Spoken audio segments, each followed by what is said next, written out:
지금부터는 이제부터는 이재명에 대한 집중적인 공격이 앞으로 이 탄핵 과정과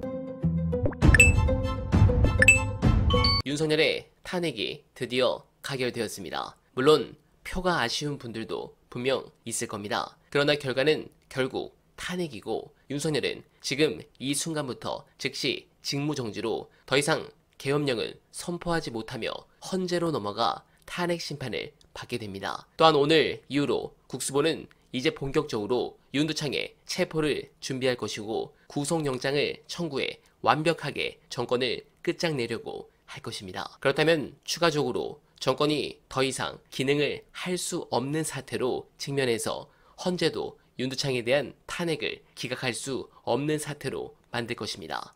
그러나 한 가지 정권 교체까지 딱 한 가지 걱정이 있다면 저 조중동이 이대로 당할 리는 없습니다. 503호 시절에도 막판 안철수를 띄워 명태균식 여조로 판을 바꾸려고 했던 작업은 반드시 있을 것입니다. 관련해서 빠르면 내일부터 시작될 저들의 공작 보시고 이어가 보겠습니다. 양비론을 취하잖아요. 자기들은 규정이 있다고 얘기하면서 네. 이제 윤석열은 적당히 윤석열은 이만큼 엉망인데 요만큼 엉망인 것처럼 하고 이재명은 또 요만큼 하는 게 아니라 이만큼 엉망인 것처럼 하고 실제로는 이재명을 악마화하고 윤석열의 악마성을 감춰줬지. 그 결과가 대통령 당선이었어요. 그러면 지금부터 잘 봐요. 윤석열을 편드는 언론이 하나도 없어 이제. 조선일보까지도 까. 왜냐? 광고주들이 지금 죽겠다고 그러거든. 빨리 끝내달라고. 윤석열 때문에.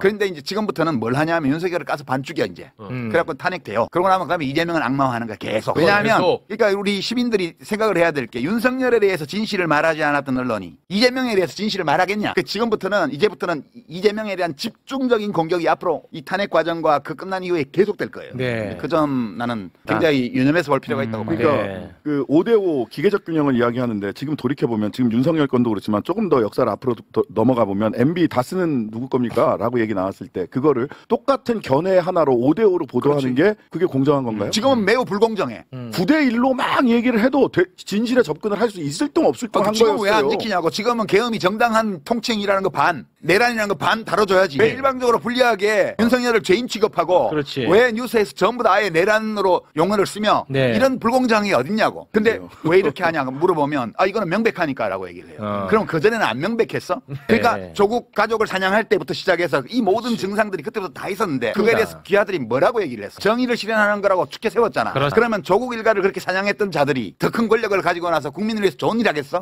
진짜 말하다 보니까 진짜 열받네. 나는 사실 별로 걱정은 안 하는데 왜냐하면 지금은 이제 공수본이라고 그러죠. 그러니까 공조본. 경찰 그다음에 군 헌병사령부 쪽하고 군사경찰 네. 거기하고 공수처하고 세 군데가 해서 영장 청구부터 시작해서 다 할 수 수사 인력까지 다 됐잖아요. 네. 한쪽에는 검찰이 혼자 있어. 그렇게 이제 둘이 손잡고 있는데 탄핵이 중요해요. 이 수사가 하루 이틀에 끝나는 게 아니기 때문에 누가 신병을 인수하건 간에 이게 탄핵만 되면 그다음에 특검법을 그 대행 권한 대행이 거부 못해요. 그래서 탄핵이 되면 특검법도 통과된다고 봐야 돼요. 또 이제 거부를 누가 해도 또 탄핵선을 넘길 수 있기 때문에 어차피 뭐 한덕수 총리가 하긴 좀 어려워지. 최상목도 간단치 않은 것 같고 그렇게 내려가서 그러면 이주호 교육부 총리가 한다고 쳐요. 나는 이주호 씨가 낫다고 봐. 동서남북 방향도 알고 여의도 길도 잘 알고 하는 사람이니까 뭐 누가 하든 괜찮다고 봐요. 국회에서 의결해서 올라오는 거 거부권 발동 못해요. 그러면 어차피 특검이 다 인수하게 돼 있습니다. 그래서 어차피 기소는 특검이 할 거고요. 그렇기 때문에 지금은 오히려 이게 좋은 것 같아요. 경쟁적으로 서로 선점하기 위해서. 뭐 국수본이 그런 거 이해가 되는데 검찰이 왜 그렇게 열심히 하는지 난 잘 모르겠어요. 그분들의 그 유니버스가 있어요. 그분들의 우주가. 네. 자기들을 중심으로 돌아가는 우주가. 네. 그게 이제 그렇게 해서 자기 중심으로 돌아가는 우주를 갖고 있기 때문에 그렇게 마음대로 얘기를 하는 거예요. 그러니까 탄핵은 징계 절차거든요. 재판이 아니에요. 그러니까 국회의 탄핵은 정치적인 결정이고 헌법재판소의 탄핵 심판은 징계 결정이에요. 하면 한다. 그러니까 형사재판의 결과와는 무관해요. 그러나 그게 종료하지 않은 공무원, 뭐 일개 검사라든가 뭐 경찰서장이라든가 이런 사람은 좀 천천히 한다고 해서 조직에 문제가 생기는 것도 아니고 나라에 문제가 생긴 것도 아니야. 그러니까 변호인단 쪽에서 지금 형사재판에서 사실 확인도 안 됐으니까 좀만 기다렸다 하시면 안 될까? 그렇게 주장할 겁니다. 분명히. 그럼 막 그렇게 그래서 규정에 할 수 있다로 돼 있는 거예요. 할 수 있다로. 해야 한다가 아니고. 할 수도 있고 안 할 수도 있는데 그렇게 종료하지 않은 공무원의 파면에 관한 징계에 관한 거는 천천히 하지 뭐 그렇게 막 해달라 그러면 우리도 바쁜데 이럴 수 있지만 지금 국가원수 국군 통수권자의 직무를 일단 정지시켜 놨는데 그걸 빨리 매듭을 안 짓고 끈다는 거는 헌법재판소에서 있을 수 없는 거예요. 네, 공감합니다. 그리고 하나 더 있습니다. 앞으로 재판 결과에 영향을 주기 위해 조중동은 대법원을 압박할 것입니다. 왜 633 원칙 안 지키냐 이렇게 나갈 것입니다. 그래서 2심 선고를 윤석열 탄핵 전에 갑자기 해버리려는 움직임도 잘 봐야 합니다. 특히 저는 판사를 체포하려고 했던 것, 이거는 정말 충격이었습니다.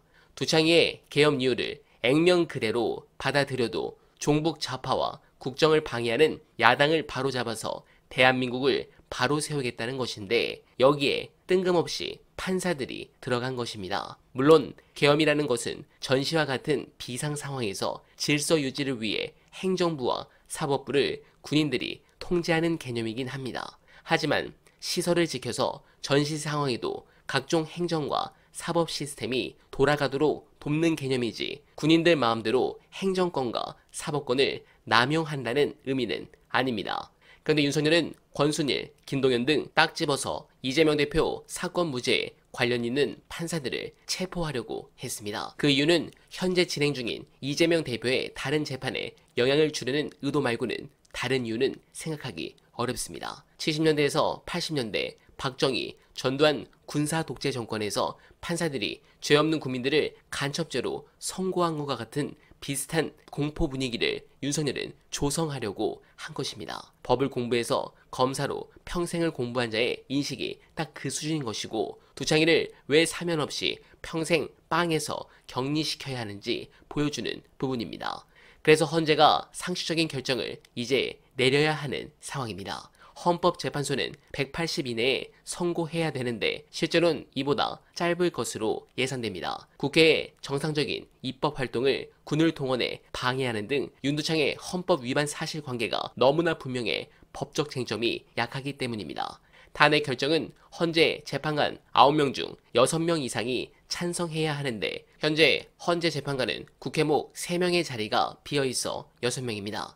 그래서 야당은 3명의 헌재 재판관 자리를 채우기 위해 18일부터 사흘간 인사청문회를 실시할 예정입니다. 그래서 이달 안으로 임명동의안을 처리한다는 계획입니다. 탄핵이 인용되면 윤은 파면되며 60일 이내에 차기 대통령 선거가 치러져야 합니다. 만일 6명 미만 찬성으로 탄핵안이 기각되면 윤은 즉시 업무에 복귀합니다. 그럴 일은 없겠지만 두창희가 기각을 위해 모든 것을 다 동원할 것입니다. 그때까지 절대 방심하지 말고 민주당이 차근차근 제보를 검증해 폭로해서 도저히 국힘이 버틸 수 없는 수준까지 밀고 나가주길 간절하게 바라며 어날바는 오늘도 최선을 다하겠습니다. 여러분 고맙습니다.